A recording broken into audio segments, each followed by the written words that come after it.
Somewhere around a fire that's been dead for nearly 2 million years, one single decision quietly rewired the entire future of our species. Not a spear, not a wheel, not even language. A pot of something ugly, sitting near flames, slowly turning from inedible into dinner. And here's the part almost nobody expects. Scientists still can't fully agree on when this happened, why it happened, or whether it happened early enough to explain the biggest physical transformation in human history.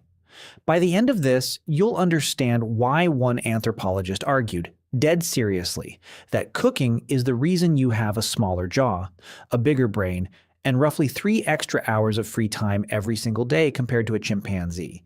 Stick around because the evidence for this gets weirder and more contested than you'd expect. Let's start with the obvious question nobody actually asks. Why does raw food seem so unappealing to begin with? You've never craved a raw potato. You've never watched someone bite into an uncooked chicken breast and thought, that looks incredible. Meanwhile, other primates eat raw food constantly, all day, every day, with zero complaints. Chimpanzees spend an enormous chunk of their waking hours chewing raw plants and the occasional raw meat, and researchers who've actually measured this found something startling. Chimps chew for roughly 6 hours a day.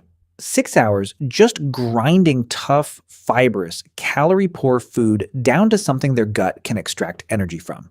Humans, eating a cooked diet, spend on average less than an hour a day chewing. That's not a minor efficiency upgrade. That's a 5-hour daily surplus appearing out of nowhere, and it had to go somewhere. This is exactly the observation that launched one of the most controversial ideas in human evolution, proposed by a primatologist named Richard Wrangham. His argument, laid out in a book that shook up the entire field, was blunt. Cooking didn't just make food taste better. Cooking made us human, not metaphorically, literally. Wrangham argued that heat transforms food at a chemical level in ways that matter enormously for a hungry primate. Cooking breaks down tough plant cell walls, unlocking calories that would otherwise pass straight through undigested. It denatures proteins, unraveling their structure so digestive enzymes can actually get at them, which means your gut extracts significantly more usable energy from a cooked egg than a raw one, even though the egg itself hasn't changed in size. Starches gelatinize under heat, turning into something your body can break down almost effortlessly, compared to the raw version, which mostly just sits there being stubborn. In other words, cooking isn't decoration. It's pre-digestion, done outside the body, using fire instead of stomach acid. And this is where the story takes its first real turn, because if cooking really does unlock this much extra energy, it should show up somewhere permanent, written directly into human anatomy. It does. Compare a human skull to a chimpanzee skull side by side, and one difference jumps out immediately: jaw size. Ours is dramatically smaller, with weaker chewing muscles, smaller teeth, and a noticeably reduced gut. Chimpanzees need a massive, energy-hungry digestive system to process raw, fibrous food, a system so demanding it competes directly with the brain for available calories. Humans, on the other hand, have unusually small guts for a primate our size, precisely because cooked food requires so much less digestive labor to extract the same energy. Something had to make room for a brain that burns roughly 20% of your entire daily energy budget while representing only about 2% of your body weight. Wrangham's answer was straightforward. Shrink the gut because cooking made a smaller one sufficient, and redirect those freed-up calories toward growing an unusually expensive brain. There's actually a clever way researchers have tried to check this without needing to find an ancient campfire at all, and it involves teeth. Specifically microscopic wear patterns on fossilized molars. Raw, tough, fibrous food leaves distinctive scratches and pits on tooth enamel, built up over a lifetime of grinding through unforgiving plant material. Cooked, softened food leaves a noticeably different, smoother wear signature. When researchers examined molars from early Homo erectus specimens under high magnification, the wear patterns looked surprisingly mild, more consistent with a diet that had already been softened somehow, whether through processing, pounding, or, provocatively, cooking, rather than the heavy grinding wear you'd expect from a purely raw diet. It's not a smoking gun. Toothware can be influenced by plenty of factors beyond cooking, but it's one more small thread of evidence quietly tugging in the same direction as the anatomical argument, suggesting something was already softening this diet long before the archaeological record shows clear, undisputed hearths. Here's the twist that turns this from an interesting idea into a genuinely heated scientific argument. If cooking really drove these anatomical changes, the timing needs to line up. And that's exactly where things get messy. The physical changes Wrangham points to, the shrinking jaw, the smaller teeth, the reduced gut, the expanding brain, appear in the fossil record around 1.9 million years ago, with the emergence of Homo erectus. That's the smoking gun for his theory. Except archaeologists searching for actual undisputed physical evidence of controlled fire use, charcoal, ash layers, heat-altered stone tools keep running into a frustrating wall. The clearest, least controversial evidence for habitual, everyday cooking fires doesn't reliably show up until around 400,000 years ago. That's not a small gap. That's roughly 1.5 million years of a species supposedly built by cooking with no solid archaeological proof that cooking was actually happening yet. So, which is it? Did our ancestors' bodies change first, somehow anticipating cooking before it existed? Or is the fossil evidence simply incomplete, with ancient campfires too fragile and too old to have survived for archaeologists to find? This is one of those rare moments in science where the argument genuinely isn't settled, and different experts will give you completely different answers depending on who you ask. Some researchers argue for scattered early sporadic fire use starting well before 1.9 million years ago, pointing to a handful of contested sites like Wonderwork Cave in South Africa, where burned bone fragments and ash suggest fire may have been controlled there roughly a million years ago, and an even older, hotly debated site in Kenya called Kubi Fora, with possible traces of controlled burning dating back close to 1.5 million years. Critics counter that natural wildfires, lightning strikes, and volcanic activity can produce nearly identical burn signatures. And separating deliberate human fire use from a random bushfire that happened to pass through camp is genuinely, maddeningly difficult. There's a fascinating middle ground theory that tries to bridge this exact gap, and it starts somewhere you'd never expect: a lightning strike. Long before anyone controlled fire deliberately, wildfires swept across ancient landscapes constantly, and in their aftermath, they would have left behind something unusual: animals caught in the blaze, their carcasses accidentally roasted. Some researchers have proposed that early hominins may have learned to recognize and exploit these post-wildfire scenes opportunistically, scavenging cooked meat and even roasted tubers baked underground by the heat long before anyone figured out how to strike a spark themselves. This would mean cooked food entered the human diet passively at first, as a lucky byproduct of natural disaster, and the actual skill of controlling and maintaining fire came later, as a way to guarantee that lucky windfall on demand instead of waiting around for the next lightning strike. If true, it elegantly solves part of the timing puzzle. Cooked food could have shaped human anatomy well before humans mastered fire itself, simply because nature occasionally cooked dinner for them first. While that debate keeps simmering, let's look at what happens when modern humans actually try to skip cooking entirely, because this turns out to be one of the most convincing pieces of evidence in the whole argument. Researchers studying long-term raw food dieters, people who deliberately eat only uncooked food by choice, found something the raw food movement itself didn't necessarily want publicized. A significant percentage of strict raw foodists experienced consistent weight loss over time, and among women specifically, a notable proportion developed irregular or absent menstrual cycles, a strong biological signal of chronic energy deficiency. These aren't people struggling to find food in a harsh environment. These are modern humans in wealthy countries with unlimited access to nuts, fruits, vegetables, and even raw meat and dairy if they choose it, eating as much raw food as they physically can, and their bodies still can't reliably extract enough usable energy to maintain normal weight and reproductive function.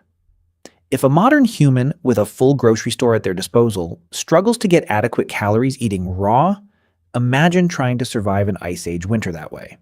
And it isn't only about calories and toxins, because cooking also does something to food that your brain finds almost impossible to resist: flavor. When heat hits proteins and sugars together, It triggers something chemists call the Maillard reaction, the exact process responsible for the browning and aroma of seared meat, toasted bread, and roasted anything. This reaction produces hundreds of new flavor compounds that simply don't exist in raw food. And neuroscience research on food reward suggests these compounds activate the brain's dopamine pathways far more strongly than their raw counterparts. In other words, cooked food isn't just easier to digest, it's engineered by basic chemistry to taste better. Which means early humans weren't just making a nutritionally smart choice by cooking, they were also chasing a flavor reward their raw food-eating relatives simply never got to experience. That's a powerful incentive to keep a fire going every single night, long before anyone understood a single thing about calories, digestion, or gut biology. Here's a detail that makes this even stranger, because it's not just about calories, it's about what cooking removes, not just what it adds. Plenty of nutritious-looking wild plants are, in their raw state, mildly to seriously toxic. Cassava root, a staple food across huge parts of the world today, contains compounds that release cyanide when eaten raw in sufficient quantities. Kidney beans, sitting innocently in your pantry right now, contain a toxin called phytohymagglutinin that can cause severe vomiting and digestive distress if eaten raw or undercooked. Just a handful is enough to make an adult seriously ill. Cooking neutralizes both threats completely. This suggests cooking wasn't only expanding the menu of what early humans could eat, it was actively unlocking entire categories of food, tubers, roots, legumes, that would otherwise be dangerous or outright inedible, dramatically widening the range of environments humans could survive in. Now here's where the story pivots towards something researchers almost missed entirely. Because cooking didn't just change human bodies, it appears to have rewired human society. Think about what a cooking fire actually requires. Someone has to gather fuel, someone has to tend the flame, often for hours. Someone has to prepare the food beforehand. And crucially, that food, sitting there, cooking, becomes an incredibly tempting, completely defenseless target for anyone bigger, stronger, or simply willing to steal it. Wrangham has argued this single vulnerability may have reshaped early human relationships entirely, pushing toward pair bonding and food-sharing arrangements specifically to protect against theft, with one partner cooking or gathering while trusting the other not to simply take the food and walk away. It's a strangely unromantic origin story for partnership. Less about love at first sight, and more about, please don't steal my tuber while I'm not looking. This dependency runs deeper than most people realize because, unlike almost every other animal on the planet, humans appear to be what some researchers call obligate cooks. A chimpanzee dropped into the wild with nothing can survive indefinitely on raw food because its entire digestive system evolved specifically to handle it. A modern human dropped into that same wild environment with no way to make fire would struggle enormously to extract enough calories from raw plants and meat alone to maintain basic health over the long term. Exactly the pattern seen in those raw food dieting studies.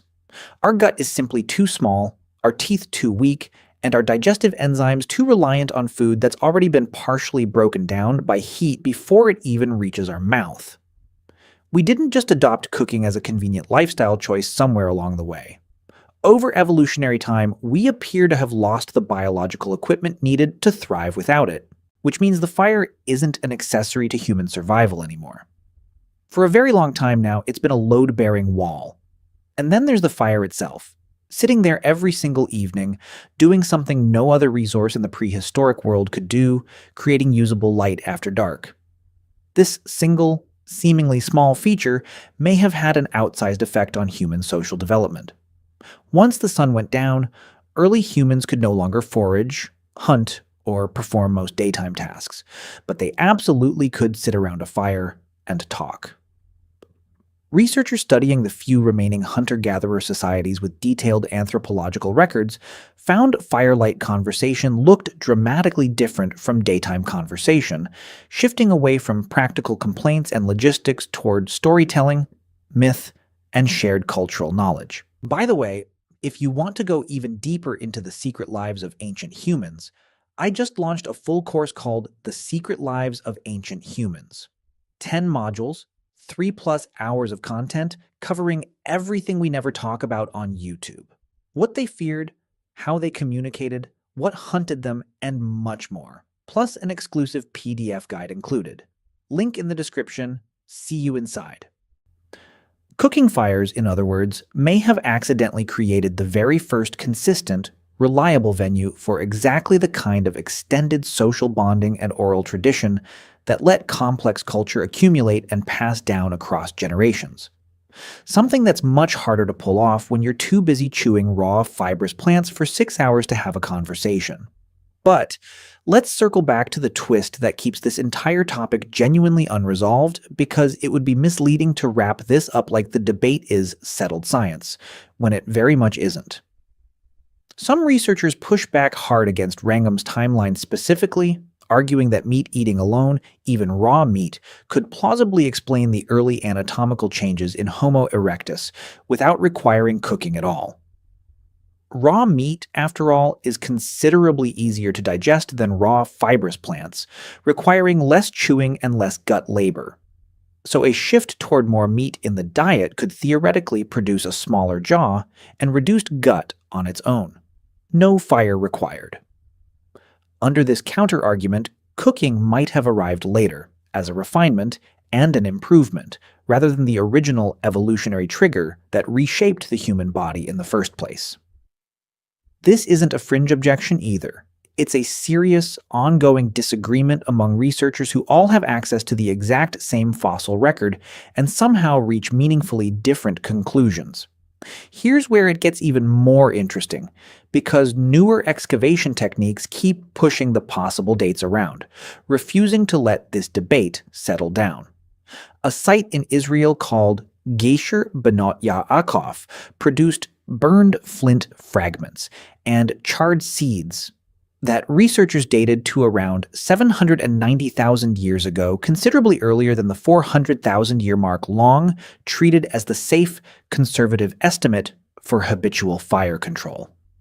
And in 2022, researchers analyzing burned fish remains from that very same site, using a technique that detects microscopic changes in tooth mineral structure caused specifically by cooking temperatures rather than accidental exposure to a random wildfire, argued for organized, repeated cooking behavior stretching back further than previously accepted. Every time archaeologists develop a sharper tool for detecting ancient heat exposure, the timeline creeps backward again, which suggests the real answer might simply be that the evidence hasn't caught up with the true history yet, rather than cooking genuinely starting later than the anatomy suggests. So why does any of this actually matter today, beyond settling an academic argument between anthropologists? Because it flips a pretty popular modern assumption completely on its head. Cooking has spent the last few years getting quietly villainized, blamed for ultra-processed food, empty calories, and every modern health crisis you can name. But the underlying mechanism getting blamed today, cooking making food easier to digest and more calorie-dense, is the exact same mechanism that likely allowed the human brain to triple in size in the first place. The problem was never cooking itself. Cooking is arguably the single most important nutritional technology our species ever invented. Full stop. The modern issue is closer to an old evolutionary advantage running wild in an environment of infinite abundance, where the same trick that once barely kept Ice Age humans alive through a lean winter is now available instantly in a drive-through window, 24 hours a day, with nobody around to steal your food while you're not looking. So, why did humans start cooking? The honest, slightly unsatisfying answer is that we genuinely don't know the exact moment, and might never know it with total certainty, but the effects are written all over your body regardless. Your smaller jaw, your unusually compact gut, your energy-hungry brain currently burning through calories just to process this sentence. Somewhere between a wildfire nobody controlled and a hearth someone deliberately tended. A habit turned into a transformation, reshaping not just what humans ate, but how human bodies, human relationships, and human evenings were structured for the next 2 million years. The fire went out long ago. The changes it left behind never did. If you had to guess exactly how long ago humans truly mastered fire, drop your best guess in years down in the comments below.